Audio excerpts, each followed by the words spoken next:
termite season. Hi, it's me. And bugs fear the blue trucks from Essential Pest Control. Go blue at Essential Pest Control. We'll eliminate those bugs, bees, and termites. And stop paying too much to that national provider. Buy local for great service and affordable rates. Call Essential Pest Control because termites fear the blue. Run for your life. Call for the blue trucks from Essential Pest Control. 886-3029. That's 886-3029. Or check online at essentialpest.com.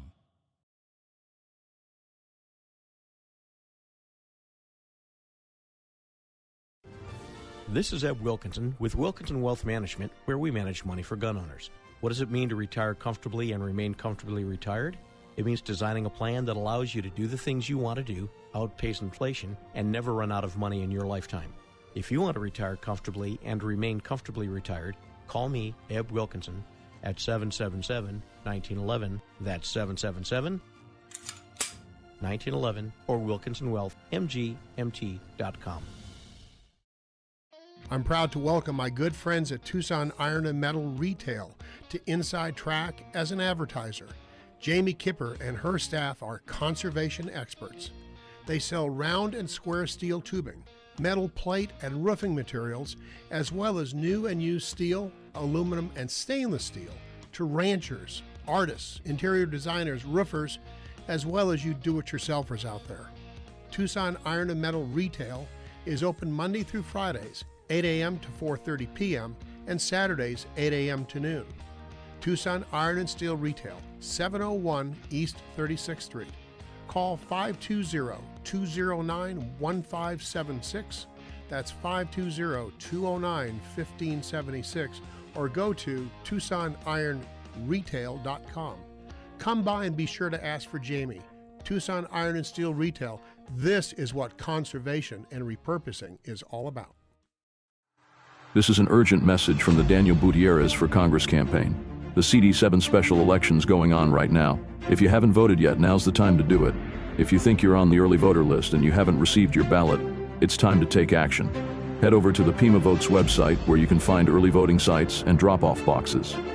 Pima Vote site also has map and listing of all the Election Day vote centers, which are open from 6 a.m. to 7 p.m. September 23rd. This is going to be a tough election.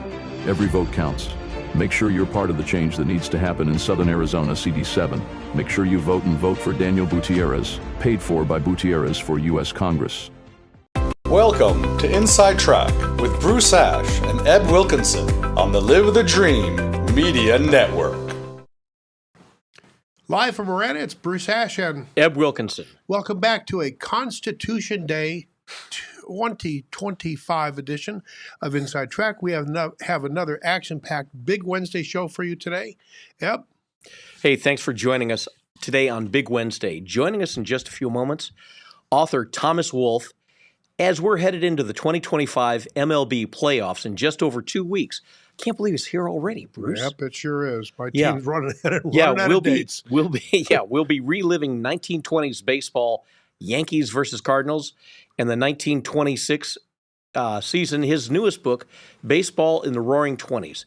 In the second half of today's Big Wednesday show, Bruce and I are going to catch up on the news from the past week, including the assassination of Charlie Kirk and our country's future in these unprecedented political times. And we're also going to have David Bossie on from Citizens United talking about efforts by the federal government in Memphis, Tennessee. Perfect. Thanks for joining us on Live the Dream app or watching us on X, Facebook, YouTube, and other platforms. To talk with us or any of our guests, call in today at 520-771-5101 or send a message to us on Live the Dream Media Facebook site. Bruce? Eb and I hope you will continue supporting our great sponsors who help us pay the man here at Live the Dream Media. Eb's great company, Wilkinson Wealth Management. He helps my family. Feels like a country sometimes, and he can help yours as well. Our good friend Eric Rudin at Essential Pest, his team of professionals will protect your home or office from all manner of pests, vermin, and weeds. Jamie Kipper from Tucson Iron and Metal Retail, and my family's hardworking 3-generation real estate company, Paul Ash Commercial Real Estate, where we make good things happen every day. When you call upon any of our supporters, please let them know you found out about their business from Eb and Bruce on Inside Track. And we are pleased, I think he's here. We're pleased to welcome our first guest today, author Thomas Wolfe. Our guest was born and raised, educated in the Midwest. He served in Vista, just like my brother-in-law Rich did in the 1960s. Earned his MFA and is a two-time recipient of the Doris Betts Fiction Prize. He has written fiction, Midnight Assassin, A Murder in America's Heartland, and The Plea, a true story of the young Wesley Elkins and his redemption, and books on baseball, The Called Shot, Babe Ruth, The Chicago Cubs, and the unforgettable Major League season of 1932 when he called his shot. Thomas and his wife live in North Carolina, a great place to live, and they have three grown sons. They live together with their pup, Cody. Welcome to Inside Track. Hi, thank you. That's a great introduction. I appreciate that. Yeah, we're so pleased that you could join us today. Your book on 1920s baseball. Let's see if I can put it on the screen here. That's it. Is about the Yankees and the Cardinals, plus a lot more. Setting the Yankees aside for a second because it's so easy to be front-runner fans. Are there any more knowledgeable and loyal fans than St. Louis baseball fans anywhere in Major League Baseball?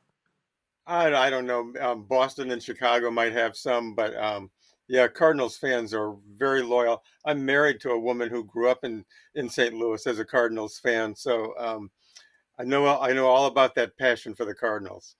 You know, I had a buddy. He's now passed, and we would go to ballparks around the country. I've probably been to, give or take, about 2/3, maybe a little bit more, of all the major league ballparks, and he and I did a lot of those together. And about 12 or 14 years ago, we were in St. Louis. We had done kind of a little tour. We did the Cleveland Indians, we did the Cincinnati Reds, and then we traveled to St. Louis to watch the Cardinals. And it was a Sunday game. We were walking from the hotel to the ballpark, which is a great thing that you can do in St. Louis. And the sky was absolutely black. It was a Sunday night game. And I said to my friend, I don't know that they're going to get this game off tonight. And sure enough, they were like maybe half inning into the game, and just the sky just broke loose. Thunder, lightning, rain like I've never seen before, even in the monsoons here in Tucson. And so the game started at give or take like 6:30 St. Louis time, and there was a rain delay, and there was a rain delay, and there was a rain delay, and even more rain delay. They didn't start the game until about 10:20 that evening. Wow. Now, Tom, I don't think it would surprise you, and maybe not you as well, Seb, because you're kind of in those stomping grounds in that general area, right? Yes. They had about 30,000 fans that showed up for the game when it started, initially. About 25,000 of those fans sat in the covered concourse, and they found shelter wherever they could find it. And when that game started up, Bush Park was all filled up again. I think they're amazing fans. I go to the Diamondbacks here in Arizona. I go to Dodger Stadium. I go to Petco Park in St. Louis. When a guy like Shohei Ohtani hits this majestic fly ball, and it's not going out of the ballpark most of the times, obviously, you hear these oohs and ahs and sighs and everything else. People out here in the West, when they see a big fly ball, they think it's going to be a home run every time, but not St. Louis fans. And you're probably right. Boston fans and Chicago fans, probably Cubs. The same way. They know baseball. I think it's great how we've kind of developed that culture in certain cities. Yeah, absolutely. And, you speak to the fan bases and also just to the beauty of baseball. I mean, I think one of the things that keeps baseball fans in the stands for 4 hours during a rain delay is just the appreciation of being in the crowd and being there in that baseball environment. I think that's something that goes back in baseball history all the way back to the beginnings in the 1800s, and then, of course, in the major leagues in the 1900s. And Cardinal fans were certainly enthused in 1926 because it was their first pennant and their first World Series championship. And next to the Yankees, they've won more world championships than any other team. What a great history of that ball club. Major League Baseball had been shaken by the Black Sox scandal in 1919. There were so many stars of the game in the Roaring '20s. The color barrier had not been breached, but there were also great stars in the Negro League. Radio had just brought the game to the masses. Both Boston teams and the New York Baseball Giants had great success in the teens, and the '20s saw Murderers Row and the start of Yankee domination and Cardinals domination of the Fall Classic. The nation arguably became a leading world power after World War I. The economy was great until it wasn't. And stars of the '20s led the way into Cooperstown a decade later. As a Midwesterner, talk about your interest in writing about baseball. And at this time, what does the game, you think, mean to Americans here in 2025? Yeah, that's a great question. I grew up in Ohio as a Midwesterner. I was a Cincinnati Reds fan for a long time. But at night, you mentioned the radio. At night, I could get KMOX Right. in St. Louis, so I could listen to Harry Carey when I was supposed to be doing my homework. And I think a lot of us, at least of my generation, became attracted to baseball because of radio and because of the great radio announcers that broadcast games. The game has obviously changed. Technology has changed it. So baseball today is not quite like it was 100 years ago.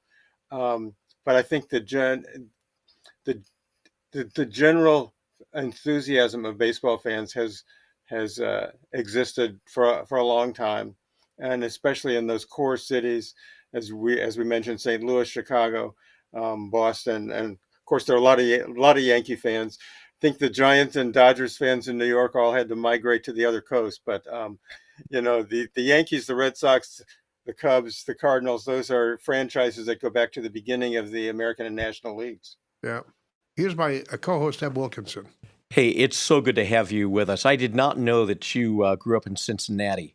My family has a farm in Kentucky, and I remember going down there in the summers, and at night we would listen to the radio to the Cincinnati Reds game. And I don't know if you remember the announcer, Frank McCormick. Oh, yeah. He was the announcer then. This guy was great. He ruined watching baseball for me because he was so good as an announcer. You could just picture the game in your head. It was wonderful. Joe Nuxall was also a guy on that broadcast as well, I think. Yes. Yeah, Hey, Joe Nuxall, and before that, Wade Hoyt. Yeah. And that was kind of my era. When I was a teenager, there'd be a rain delay in Cincinnati, and Wade Hoyt would be on the radio, and nobody turned him off because he was such a great storyteller. And I don't know if he ever paired up with Joe Nuxall, but I remember Nuxall, of course, was one of the youngest players ever signed to play in the major leagues. I think he pitched his first game in the major leagues at age 15. Yeah, back in the 1940s. Yeah, so he's a historic figure as well as he was a good pitcher and a terrific announcer. So 20s author F. Scott Fitzgerald said that fixing the 1919 World Series may have destroyed the faith of 50 million people, but it wasn't the end of gambling and game fixing. Talk about allegations of game fixing involving legendary stars like Tris Speaker and Ty Cobb. Yeah, that's one of the stories that I tell in the book. The story that I tell arises from a game that was played in 1919 in Detroit. It was a game between Ty Cobb's Tigers and Tris Speaker's Indians. And Ty Cobb had a pitcher named Dutch Leonard, a really, really good pitcher in the early part of the 20th century, who was basically blackballed out of baseball by Cobb, his manager, and by Tris Speaker, his former teammate. And he was very bitter about this. And in 1926, he came to Ban Johnson, who was president of the American League, and claimed that they had all bet on a game that was fixed in 1919, a week before the Black Sox series. So this kind of blew up as a big story. And eventually it had to be resolved by Judge Landis. the allegation from Dutch Leonard was that Tris Speaker, who was the player manager of the Indians, told Leonard and Ty Cobb and Smokey Joe Wood, who was a pitcher with the Indians, that he was certain the Indians were going to lose the next day, even though he was the manager, and they might as well bet some money on the game, which was not considered unethical at that time. Players could bet on games, unlike today, and unlike really since 1920. So Leonard alleged that this game was fixed. There really isn't evidence that it was fixed, but they certainly did gamble on it, and money was bet, and money was won by all the players except for Cobb, who's sort of on the, he supposedly agreed to bet money on the game, but his money was never collected or actually bet. But anyway, it was a huge scandal. It broke in the newspapers. Judge Landis had to deal with it. The story starts in May when Dutch Leonard makes these allegations. It continues in September when the American League presidents learn about it, and then it finally gets concluded in December of 26 when Judge Landis steps in to resolve it. But it's one of the key stories in the book. Talk about the dead ball era. What was it? The dead ball era really was a time when baseball games were very low scoring. There was a much more emphasis on bunting, pitching, base running. The home run existed, but few players tried to hit home runs. It really wasn't a part of the game. The power game wasn't the strategy. Hit and run, stolen bases. 3-2 games. All of that changed, of course, when a pitcher for the Boston Red Sox named Babe Ruth became a hitter and began hitting home runs at such a rate that it really changed the way baseball was played and the way fans related to it. In the dead ball area, there were plenty of fans, but the fan base expanded when Babe Ruth and then other home run hitters of the 1920s became, the real stars of that era. So, Thomas, we would call dead ball today small ball, right? Yeah. Hunting and running and defensive play and so on. And I like a home run hit as much as anybody else. But small ball to me, and this is something my team, the Dodgers, had practiced for a long time. They've, for the last probably 20 years or so, they've gotten away from that and away from the fundamentals. It says a lot about baseball when it's all about crushing the ball over the fence and not doing all the little things to win a game, don't you think? Oh yeah. It's definitely changed, and it's a merger of two different styles of play.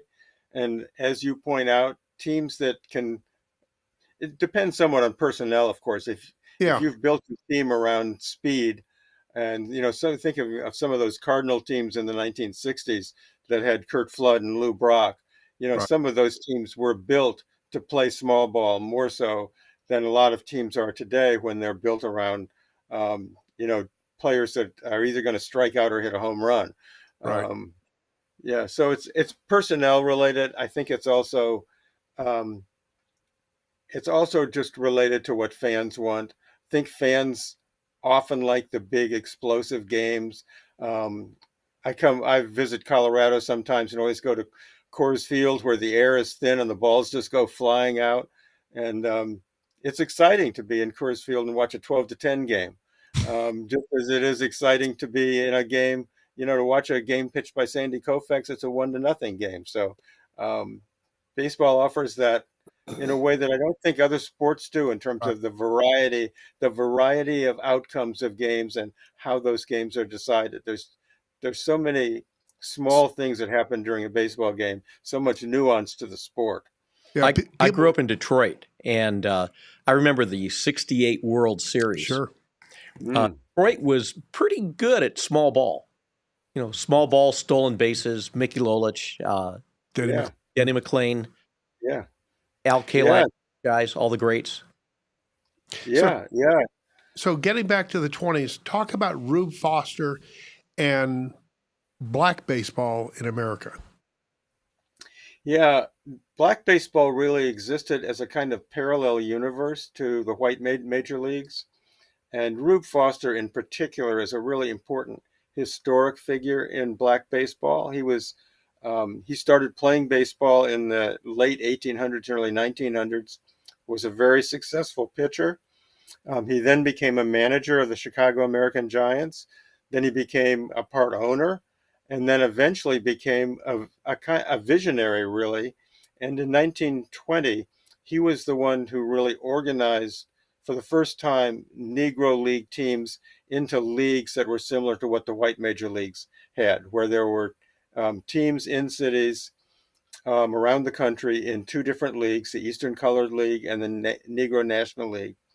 And those teams would play against each other in a predetermined schedule, with the winners then playing in a World Series, which was held. It was called the Colored World Series and started in 1924. So in 1926, it was the third version of the Colored World Series, and that's also the year when Rube Foster kind of dropped out of baseball. He suffered from mental illness, had to be hospitalized in 1926. And it was his much younger half brother, Willie Foster, who was the pitching star of the 1926 Colored World Series. And I might note that the Colored World Series was scheduled in 1926 to be played in 9 days, in 9 games, best of 9. But 2 games ended in ties. So they actually played 11 games over Wow. 14 days in 4 different cities.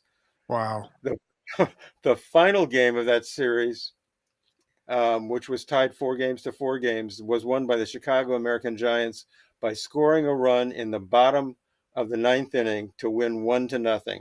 It was a small ball game. There were only 3 hits. The Chicago American Giants only had 3 hits in that game. They got the only run in the bottom of the 9th to win what took 2 weeks to complete as the Colored World Series. So very dramatic, equally dramatic to the white Major League World Series of 1926 between the Cardinals and Yankees. So I've been to 4 Dodger games so far this season. Let's talk about prohibition during the 1920s in professional baseball. When I was in San Diego watching a Dodger Padre game, I got a beer to wash down my hot dogs. That beer cost $20. Roaring Twenties baseball was conducted during Prohibition. Talk about the impact of Prohibition on big league baseball attendance and revenue for club owners at that time. Yeah, owners used to get a fair amount of revenue from selling beverages at ball games, and of course, Prohibition came in 1920, lasted until 1933. So the 1926 season was right in the midst of Prohibition. Um, it affected the game, or affected fans in that they couldn't buy beer at the ballparks, but they could buy hot dogs and Cracker Jacks and popcorn. Um, Attendance really didn't suffer that much. Um, there was some lost revenue, I'm sure, because they couldn't sell beer. And although it was an era of prohibition, it didn't really impact players who wanted to drink.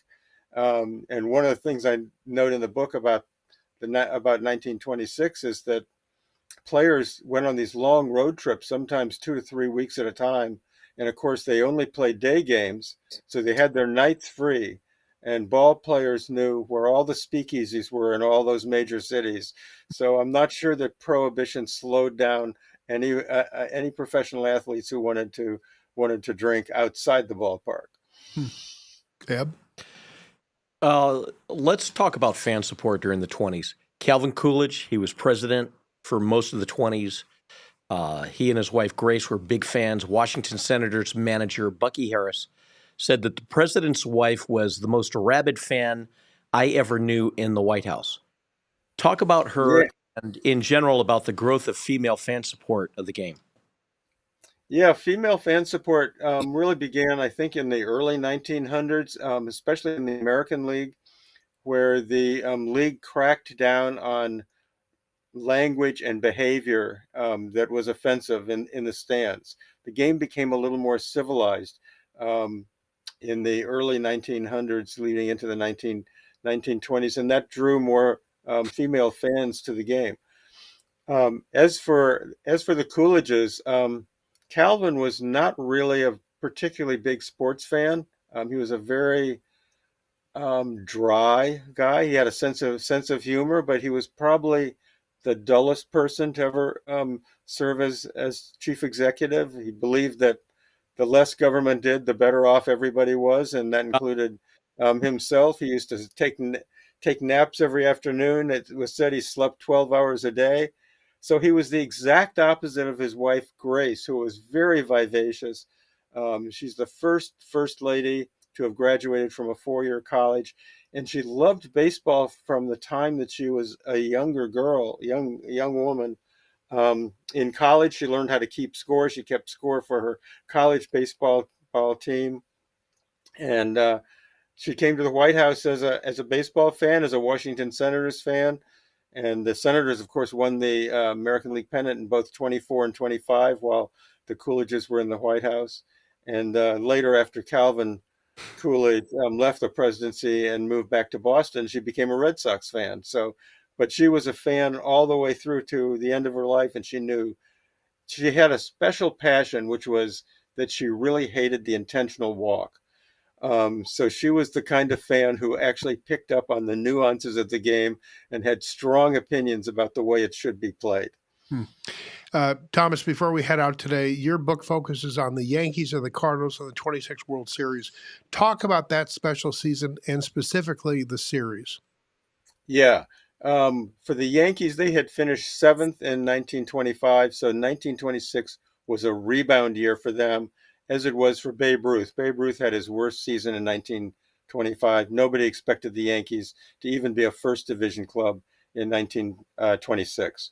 The Cardinals, on the other hand, who were led by Rogers Hornsby, were a much more dynamic team going into the 1926 season, and the Cardinals made 2 player moves during the season. They traded for Billy Southworth of the Giants, and they traded, most importantly, for Grover Cleveland Alexander, who was a 39-year-old pitcher, was kind of a storied pitcher, but one at the end of his career.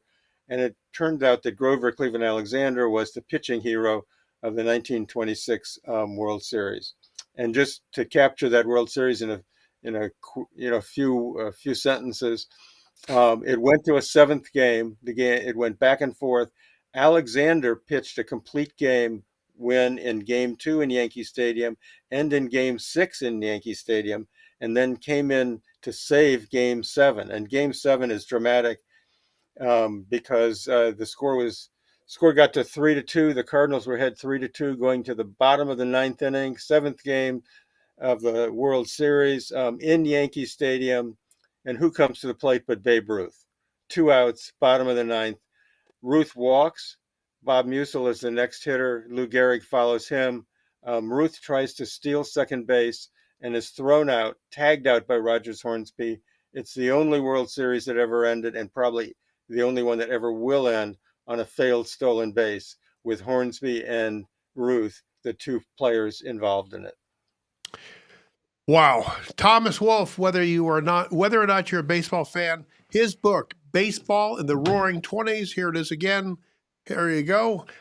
Is a winner, fun read, and provides a great look at our national pastime. Thanks very much for joining us, Tom. When we return, we'll spend the balance of today's show with David Bossie from Citizens United. You're watching and listening to Inside Track with Eb and Bruce on Live the Dream Media Network. When we return, we'll finish the show up with Mr. Bossie. Thanks, Tom. Thank you, Tom. Thank you. It's been great. You bet. You're listening to Inside Track with Bruce Ash on the Live the Dream Media Network. Now a word from our sponsor. It's termite season. Hi, it's me. And bugs fear the blue trucks from Essential Pest Control. Go blue at Essential Pest Control. We'll eliminate those bugs, bees, and termites. And stop paying too much to that national provider. Buy local for great service and affordable rates. Call Essential Pest Control because termites fear the blue. Run for your life. Call for the blue trucks from Essential Pest Control. 886-3029. That's 886-3029. Or check online at essentialpest.com.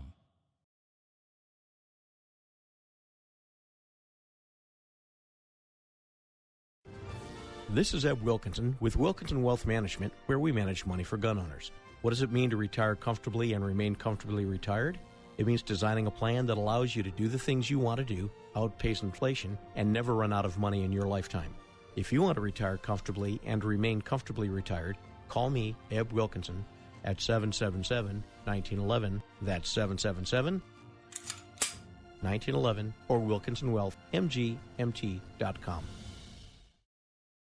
I'm proud to welcome my good friends at Tucson Iron and Metal Retail to Inside Track as an advertiser. Jamie Kipper and her staff are conservation experts. They sell round and square steel tubing, metal plate and roofing materials, as well as new and used steel, aluminum, and stainless steel to ranchers, artists, interior designers, roofers, as well as you do-it-yourselfers out there. Tucson Iron and Metal Retail is open Monday through Fridays, 8 a.m. to 4:30 p.m., and Saturdays, 8 a.m. to noon. Tucson Iron and Steel Retail, 701 East 36th Street. Call 520-209-1576. That's 520-209-1576. Or go to TucsonIronRetail.com. Come by and be sure to ask for Jamie. Tucson Iron and Steel Retail. This is what conservation and repurposing is all about. This is an urgent message from the Daniel Gutierrez for Congress campaign. The CD7 special election's going on right now. If you haven't voted yet, now's the time to do it. If you think you're on the early voter list and you haven't received your ballot, it's time to take action. Head over to the Pima Votes website where you can find early voting sites and drop-off boxes. Pima Vote site also has map and listing of all the Election Day vote centers, which are open from 6 a.m. to 7 p.m. September 23rd. This is going to be a tough election. Every vote counts. Make sure you're part of the change that needs to happen in Southern Arizona CD7. Make sure you vote and vote for Daniel Gutierrez, paid for by Gutierrez for U.S. Congress. Welcome back to Inside Track with Bruce Ash on the Live the Dream Media Network. Now back to our show. Welcome back to Inside Track with Bruce and Eb on this Constitution Day 2025. This portion of the show brought to you by Wilkinson Wealth Management. Eb helps gun owners with their retirement accounts. He does a great job for my family, and he'll do the same for yours. Call him today at 520-777. I'd give him the double click, 1911. Eb? Wow. Hey, Inside Track is also brought to you by Bruce's 60-year-old commercial real estate company, Paul Ash Commercial Real Estate. They make good things happen every day. And we also hope you're going to call on our good friend, Eric Rudin. His great team at Essential Pest Control, they do a wonderful job. You can rely on them. Call them at 886-3029 today to protect your home or business from all manner of pests, vermins, and pesky critters. Finally, if you need steel products for your home, business, ranch, or farm, call Jamie Kipper at Tucson Iron and Metal Surplus. They are Tucson's conservation specialists. Call them at 209-1576 or go to the yard at 701 East 36th Street. You will be amazed at the great products sold at warehouse at wholesale prices. Bruce? So, Shay, do we have Mr. Bossie on the line one way or another? Yes, sir. Oh, David, great to hear your voice. We've been hearing a lot about the importance of free speech. Last week, Eb and I are pleased to welcome you. You're a man who embodies free speech. David Bossie, for those of you who don't know the name, has led one of America's leading free speech proponents, Citizens United. But David joins us today to discuss crime-fighting deployment of federal support in Memphis, Tennessee. I served with David at the RNC. He's from Maryland and one of America's architects of America First. I can attest to his considerable political influence and support of the president.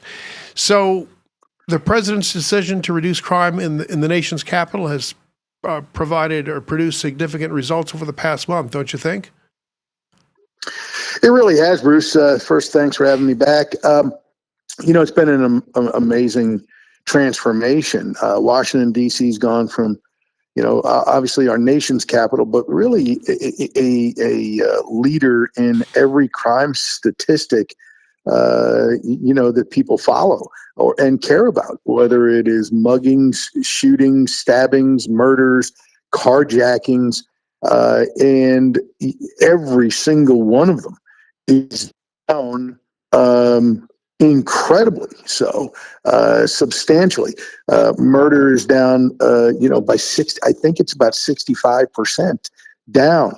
Carjackings were down at 86% last I looked. So it is putting the FBI, the ATF, the National Guard, and other law enforcement agencies working in tandem as a task force, putting boots on the ground, has just made Washington, D.C. a safer place. Just the other day, and it's obviously the president has, an incredible protective detail, but the president wanted to show and make a show of the fact that he walked down the street, walked across a long promenade to go to a restaurant because he wanted the residents of Washington, D.C., of Maryland and Virginia, and across the country to see that this is a safe city, and it is, and much safer. I'm on Capitol Hill right now as we speak, and it's a different place than it was a month ago. And what the president has seen is the results of that has emboldened him to try and take on these other crime-ridden cities, and some of them are great. Look, they're great cities. That's not the conversation. The conversation is making these great cities great for their citizens and not for the criminals. And that's what President Trump, he doesn't care if you voted for him or not. He wants you to have a great city. He wants you to have a beautiful city. He wants you to have a safe city. And it's not like Washington, D.C. voted for President Trump. Right. It's not like Chicago or any of these others that we would be talking about voted for him. They didn't. He wants them to have great opportunities, great, safe communities to live in, to work in, to raise their families in. Yep. Yeah, David, when we think of Memphis, we think of blues music scene, but it has been racked by serious crime issues like so many of these party-run cities are facing today. Leftist Democrat Steve Cohen is a longtime member of Congress representing parts of Memphis. He has criticized the president's plan to assist local law enforcement. Why are he and Democrat Mayor Paul Young trying to obstruct the president's crime-fighting efforts to protect that city? It's incredible. First of all, that guy is part of the problem, not part of the solution. He sure is. He has been a part of the problem for a generation. And so I'm not very familiar with the mayor of Memphis. But if you are a mayor of a big city and you aren't, here's how the citizens look at it. Because I'm here in Washington, D.C., and I can tell you, whether people voted for Donald Trump or not, they want to be safe. They want their children to not be in danger when they're on the streets. And so when it seems in the media that you care more about protecting the rights of the bad guys, okay, and above the citizens, above the taxpayer, above the men and women who are trying to raise their families and go to work and pay the taxes, that's a problem. And that's where you're seeing more and more, especially in these hotbed cities like Chicago, where you see residents who aren't necessarily Donald Trump supporters, but they come from the black communities, the Hispanic communities, and they're saying we want Chicago to be safe. So I haven't seen that, in Memphis, in the sense that we see the leftists opposing it, and this is brand new. So I think we're going to see plenty of people come out and say, we want these people here. We want law enforcement to make it a great. Look, Memphis is a great city. Memphis can be greater. And that's what Donald Trump cares about. He wants people to have greater cities, greater opportunities, greater safety. And that's what this entire effort is about. Yeah, the only people opposing this are the leadership and the bad guys. Right. That's a hell of a coalition. It is. And I mean, here in Tucson, we've got a bleeding heart left-wing liberal mayor who is doing the exact same thing. We've got an attorney, what the heck is her title? Laura Conover.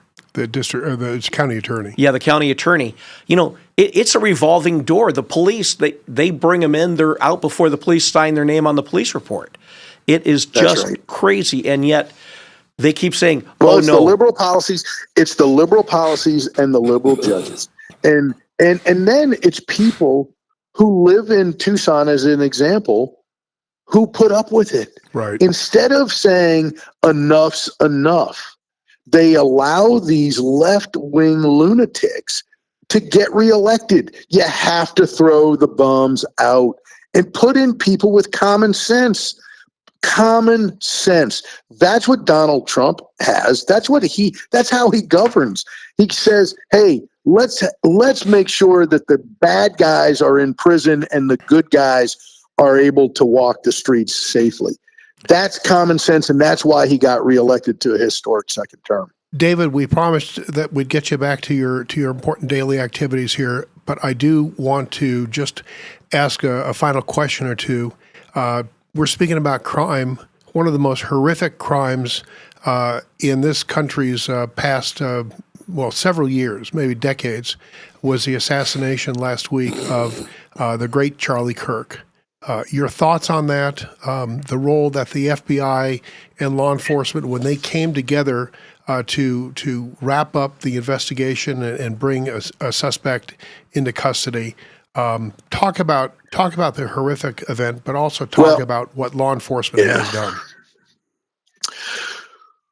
Well, it's a shocking thing. I've known Charlie for a long time, and so it's personally a blow to freedom and to good men and women everywhere that he was taken from us.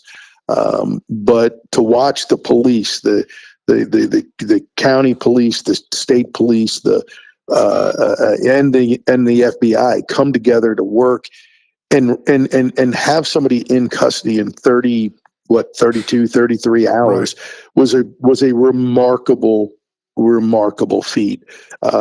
This person is a radical leftist who is going to hopefully face we know they're going to be facing the death penalty. He's going to be facing the death penalty in this trial, but it doesn't bring Charlie back.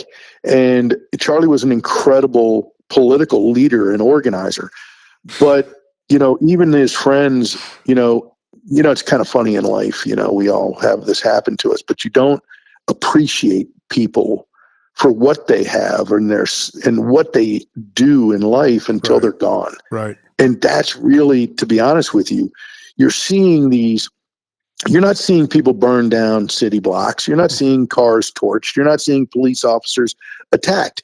You're seeing prayer vigils organically pop up. By the way, there's hundreds of people at them or thousands of people at them, and they're taking place at churches. They're taking place on college campuses. They're taking place, in the public square. And that's what Charlie was, the old-fashioned founding father. Remember, we were founded on a soapbox in a public square. And that's what Charlie did so well. He was a debater and a fierce debater and a great debater. His intellect was unbelievable, unmatched. But his ability to bring forth scripture and use the Bible and biblical teachings in his debates and in his conversations with people, and bring people to, even though he disagreed with them, even though he wanted to defeat their argument, he did it respectfully. And so to see him snatched from us in such an unbelievably violent and horrific way, because of the dehumanizing language of the left, because the left calls us all Nazis, because they call us all fascists, because they using words that dehumanize their opponents instead of debating us and agreeing to disagree, which is what Charlie would do. And that's what Charlie did. He agreed to disagree. He said, "Hey, I'm for this, you're for that. We have a great sparring debate, but at the end, we're going to agree to disagree." And Charlie lived, really, he said it a lot, quite often, which was, when we stop using words, that's when people resort to violence. That's right. And that's what's happened here. And I got to be honest with you, we're in a battle of ideas. We're in a war of good versus evil. And this is not, and I don't use those, I use those words on purpose because the left wants us to shrink. The left wants us to say, "Oh, let's all sing Kumbaya and come together." There's only one way to end this, and that's with victory at the ballot box. We have to have Charlie's death mean something. And I can tell you, I know the people at Turning Point. The incredible spark that this horrific event has really lit amongst young people, and that's where this is going to head. And I think you're going to see organizing amongst the young and the turnout to vote amongst the youth, up over the next year. We have elections, off-year elections coming up, as you know, Bruce, in Virginia, New Jersey, and other places. I think those will be impacted, but I think the midterms will be impacted because a year from now, people will be remembering Charlie fondly. Yeah, David, you said something interesting talking about Charlie as like a founding father. I just pulled up the ages of some of the founding fathers, and this will surprise a lot of people. Yeah. James Monroe, right. 18. Yeah. Aaron Burr, 20. Alexander Hamilton, 21. James Madison, 25. Thomas Jefferson, 33. John Adams, 40. The old guy, right. George Washington, 44. I mean, this country was founded by people just like Charlie Kirk, and that explains, Charlie is an absolute example of what these founding fathers were. He knew so much and was so good at such a young age. That scares the piss out of the Democrats. Yeah, it does. You could. Charlie Kirk was 31 years old. He was an old guy in the group you just talked about, and so it's really a remarkable thing. The depth and breadth of knowledge of the guys like Jefferson and Monroe and others, right? They had this unbelievable ability to learn, and without an education system like there is today, obviously. Thank God. But Charlie, right, and Charlie, who, by the way, prided himself on not going to college, was so incredibly smart. His intellect, I put him up against anybody. And by the way, it wasn't just knowing a little bit about a lot of topics. He knew a lot about a lot, and it was surprising to me when I would see him debate. But I got to be honest, I miss him. I'm going to miss him. He was an incredible patriot, and we all have to pick up the torch and carry on where he left off. And I don't say that lightly. I recognize he was murdered. He was assassinated. He didn't, people like to say, "Oh, he passed away." He didn't. He was taken from us.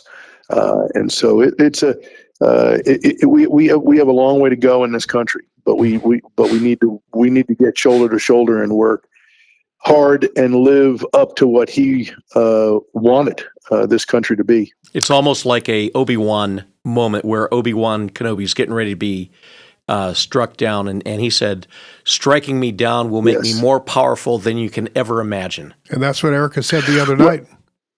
Yeah, you guys are exactly right. Look, a martyr's life, and I don't use that word.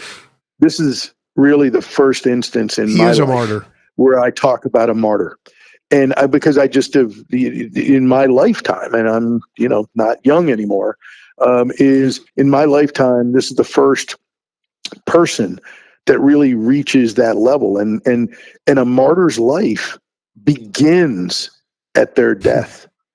And that is where Charlie is.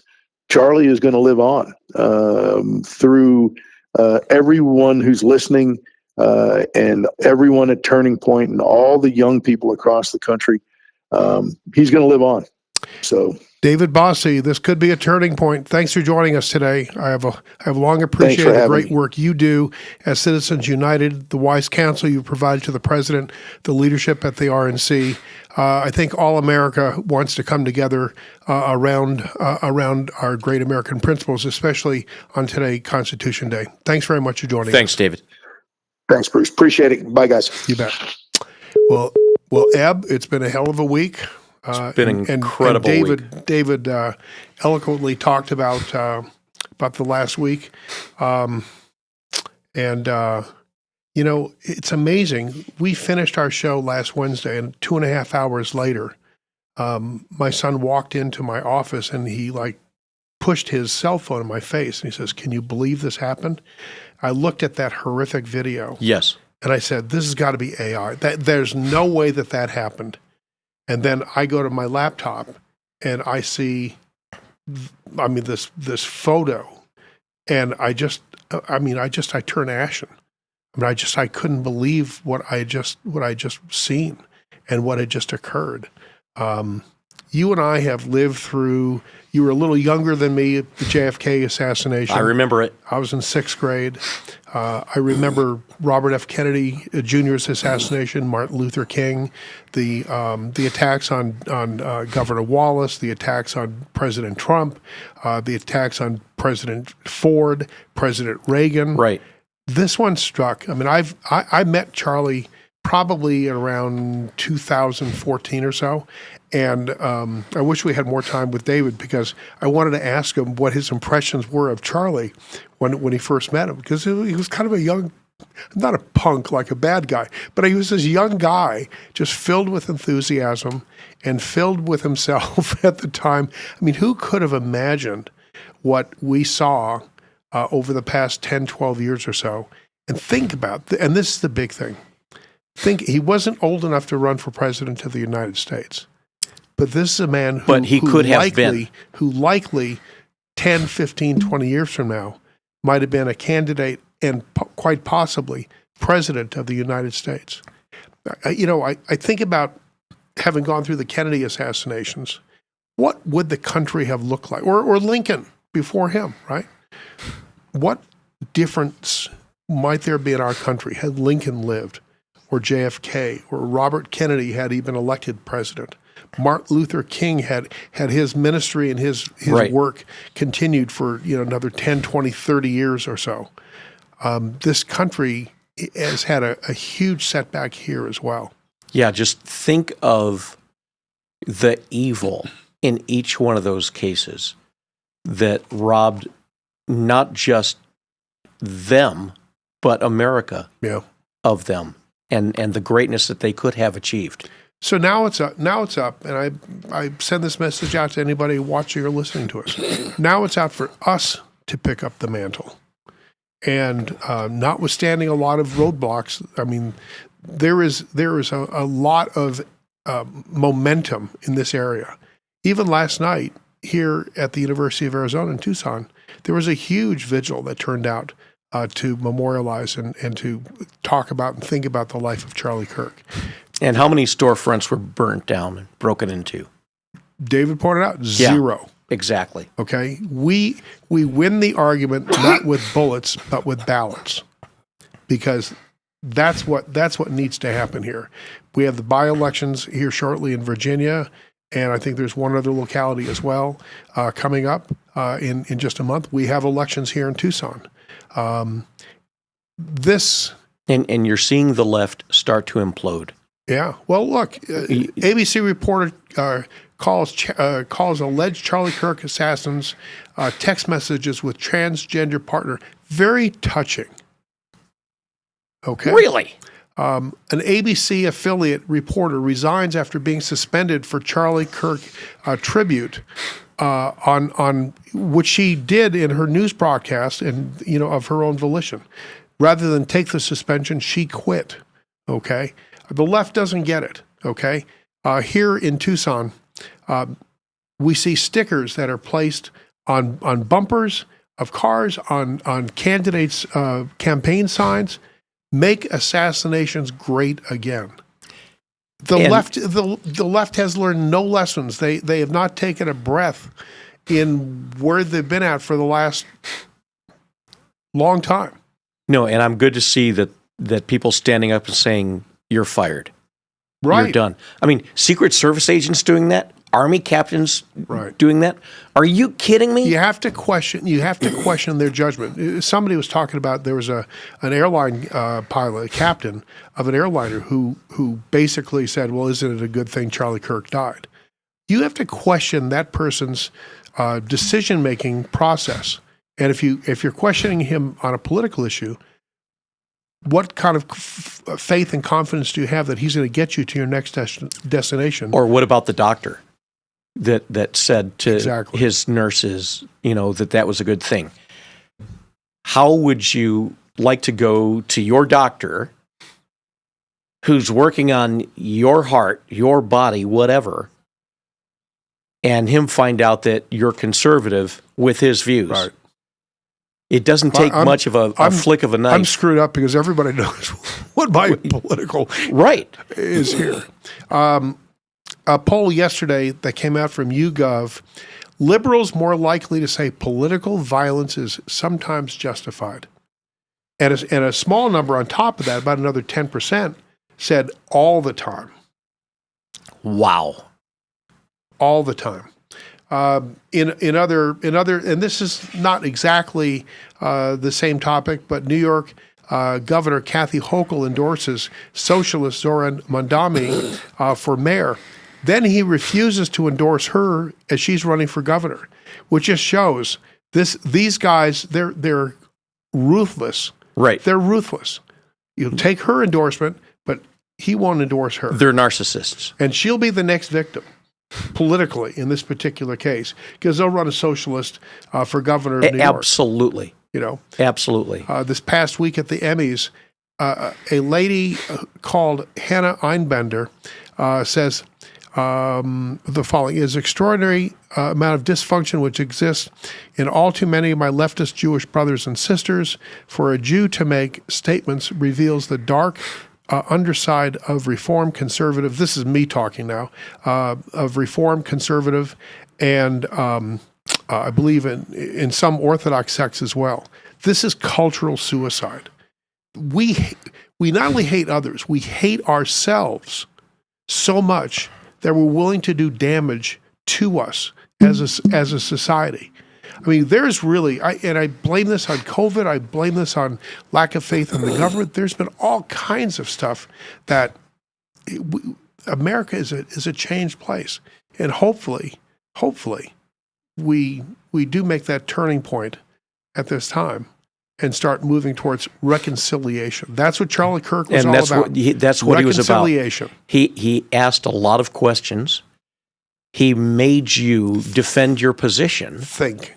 And how many times did you see like this confused, dazed look, okay, on the guys who are challenging him, and they walk away? You think, well, God, maybe he's right. Yeah, that didn't work. No. Yeah, and he would say, no, don't look at your phone. Put your phone down. Right. Talk to me. Right. Don't read what's on your phone. Talk to me. Exactly. Well, that'd take us home. It's about that time. Yeah, it is. And thank you all for tuning in. All of our Inside Track podcasts are available on Live the Dream Media Facebook page, YouTube, Spotify, Instagram, and X. Thanks for joining us today on Inside Track. Until next Wednesday when we return with... We don't know who our guest is going to be next week. We're going to play it by ear. Oh, we're not going to... Okay. So I made a great suggestion to Bruce about who we're going to have. We're going to make sure that works. Be sure to join us again. This is Eb Wilkinson. And Bruce Ash. We'll see you again in 167 hours. You're listening to Inside Track with Bruce Ash. on the Live the Dream Media Network. Now a word from our sponsor. It's termite season. Hi, it's me. And bugs fear the blue trucks from Essential Pest Control. Go blue at Essential Pest Control. We'll eliminate those bugs, bees, and termites. And stop paying too much to that national provider. Buy local for great service and affordable rates. Call Essential Pest Control because termites fear the blue. Run for your life. Call for the blue trucks from Essential Pest Control. 886-3029. That's 886-3029. Or check online at essentialpest.com.